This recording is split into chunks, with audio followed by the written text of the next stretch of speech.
Fala pessoal, e aí dando continuidade a tudo isso, né, que a gente está dialogando, né, eu trago para que a gente possa entender, né, a diferença entre manipulação e persuasão, né, e como é que fica a opinião pública em tudo isso. É importante que a manipulação existe quando a transparência é ofuscada. E a persuasão é então somente um poder de convencimento, quando você consegue mostrar benefícios sendo transparente, sendo ético e íntegro. A persuasão aparece muito na nossa profissão das relações públicas, principalmente quando a gente está falando em porta-vozes, quando a gente fala em alta representação, quando a gente fala em lobby, apesar do lobby no Brasil tem que ter uma certa cautela, porque muitas vezes é uma profissão prostituída que não fica só na persuasão, fica nos cifrões da vida, né? E benefícios e outras coisas mais. E a manipulação vem da ótica, né? De ofuscar alguns fatos para que a opinião pública ou o espectador ele receba, né, uma mensagem diferente de tudo isso. E eu trago para vocês, apesar de ser de uma outra linha de pensamento, mas eu tenho que tirar, na verdade, uma outra linha ideológica, né? Eu trago para vocês esse livro do Perseu Abramo, Padrões de Manipulação na Grande Imprensa. Estou deixando aqui no link para vocês, no material de apoio, o livro, para que vocês tenham acesso. Ele não é um livro longo, vale a pena a leitura dele. Esse livro, ele fala em 5 padrões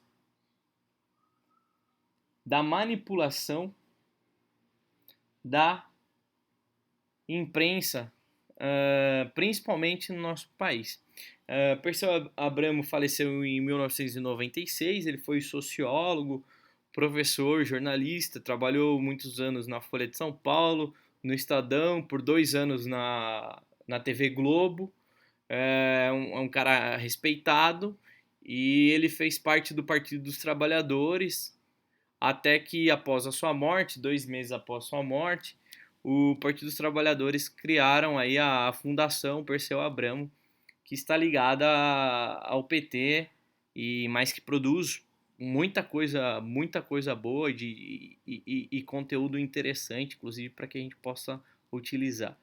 Mas aí ele fala de 5 padrões, né, da manipulação por parte da grande imprensa, que eu trago o destaque aqui. O primeiro é a ocultação.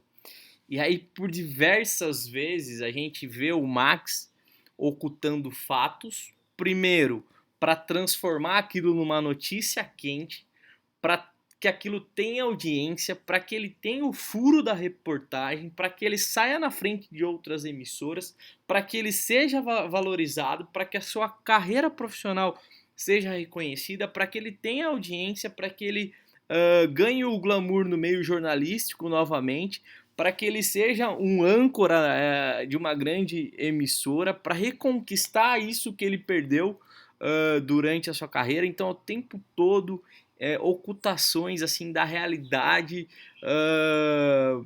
de uma maneira muito frequente, inclusive ocultação depois até para proteger o Sam e depois para acusar o Sam de novo. E o Sam, como uma pessoa inocente, foi facilmente manipulada para todos os lados, né? E ainda ele não era sincero quando falou assim: você só tem que falar comigo, você não pode falar com você confia em mim, e assim, né? E então esse primeiro padrão a gente vê de uma maneira um tanto quanto intensa no filme. O segundo padrão é da fragmentação, né? Então, ele fragmenta o fato e utiliza só alguns fragmentos em cima daquilo que interessa. Ele utiliza pedaços, né? o todo, né, o real inteiro, ele é estilhaçado, né, para que fatos minúsculos de tudo aquilo que está acontecendo ele seja utilizado ou particularizado em cima de e até montado uma ficção, né? E aí ele consegue demais fazer com que a opinião pública tenha torcidas, as pessoas pró-Sam, as pessoas contra o Sam, a questão de racismo abordada no vídeo. E aí, quando ele vai liberar as crianças, o Max fala: não, libera uma criança negra, porque senão vão te acusar de racismo, porque você baleou o segurança que era seu amigo, que é negro, enfim. Você vê o tempo todo que ele fragmenta, né, tudo isso e vai passando os fatos daquilo que é interessante naquele momento. Ele descontextualiza a realidade de tudo aquilo.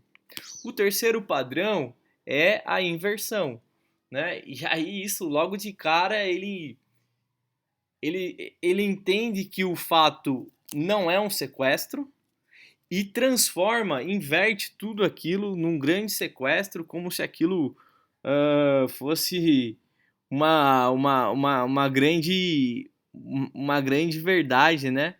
E quando na verdade não é.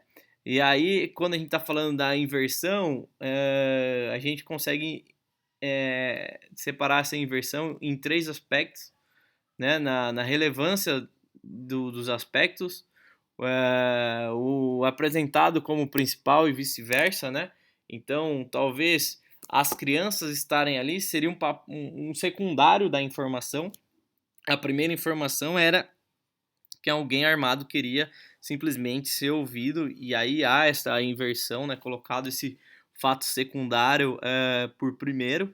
A segunda é a forma pelo conteúdo, né, a inversão da forma pelo conteúdo, e aí o texto passa a ser mais importante que o fato que ele reproduz, a palavra e a frase, né, então o silêncio dele falando, o suspense que ele coloca na voz, a maneira como ele trabalha tudo isso a gente consegue ver inserido no filme, né? E a inversão da versão pelo fato, né? Que é a versão que dele tem o órgão de imprensa, seja essa versão originada no próprio órgão de imprensa. Então, assim, a versão dele é a versão que é a mais séria naquele momento, e ele nem consegue ter acesso a outros dados, a outras fontes nesse sentido. Aí tem algumas fragmentações que eu vou deixar para que vocês façam a leitura com calma e tenham um próprio entendimento e balize isso. Aí a gente tem o 4 padrão, que é o da indução, né? Que você vê aí fortemente, né? Quando ele fala, olha, para a estagiária que a estagiária perde, que a estagiária precisa decidir se ela quer chamar a ambulância e quer acudir a vítima, ou se ela quer, né, se a cinegrafista, que é a estagiária ali, se ela quer filmar aquele fato, enfim, então assim, essa indução de talvez, olha, a imagem, o áudio, o que vai para a TV é mais importante do que qualquer outra coisa, né? E isso é colocado na frente, né? Aqui, inclusive, ele falou assim: é possível encontrar diariamente um grande número de matérias em que esses processos de manipulação não existam ou existam em grau mínimo. E também encontrar um certo número de matérias em que as distorções da realidade são frutos de erros involuntários ou de limitações naturais à capacitação de captar, transmitir informações sobre a realidade. É possível até que o número de matérias em que tal consciência seja eventualmente superior às que seja possível identificar a existência de padrões de manipulação. E, finalmente, deve-se levar em conta também a variação da intensidade da sua utilização. Então, assim, é necessário repetir que os padrões de manipulação ocorriam necessariamente dos órgãos de imprensa, enfim, né? Mas a gente também pode entender aqui que por uma indução ou por uma não isenção do jornalista, ele pode estar aí ferindo, né, as condutas éticas, né, morais, né, aquilo que a gente falou no começo, né, e as finalidades de fato do jornalismo. E o último padrão é esse padrão global, né, esse padrão global que todos os que, que são utilizados aí, né, por quatro momentos, né, que é a exposição do fato, daí depois a sociedade fala, e aí isso é muito parecido com o filme, né, desculpa, são três atos, né, e depois a autoridade resolve. Bom, minha opinião, minha condução agora aqui enquanto docente, né, é para que vocês façam uma análise desse filme e produzam uma versão pequena aí, pelo menos de umas 10 linhas, né, sobre a manipulação existente no filme Quarto Poder. Eu espero que vocês tenham gostado do filme. Espero que vocês tenham gostado de conhecer aí essa perspectiva do Perseu Abramo. E é interessante que vocês, como alunos da área de comunicação, começam a partir de agora fazer uma nova leitura quando vocês assistirem um filme, tentar entender qual é o ângulo, qual é o cenário, por que, que as pessoas estão naquele lugar, o que, que de fato está acontecendo. E uma coisa que eu quero deixar para vocês, que a isonomia, que prega-se inclusive na nossa Constituição, e que a isenção jornalística ela é sempre colocada em xeque, né? A gente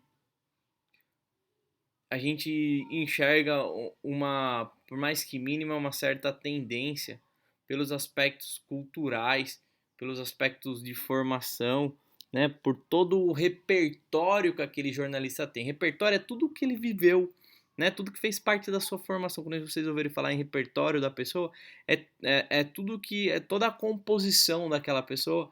E não tem como, nesse momento, não, quando a pessoa está fazendo a reportagem ou o pessoal que está na edição da reportagem, não tem como ser 100% isento, por mais que eles busquem essa isenção o tempo todo. E lógico que o filme aí tem uma questão de falta de ética tremenda, enfim.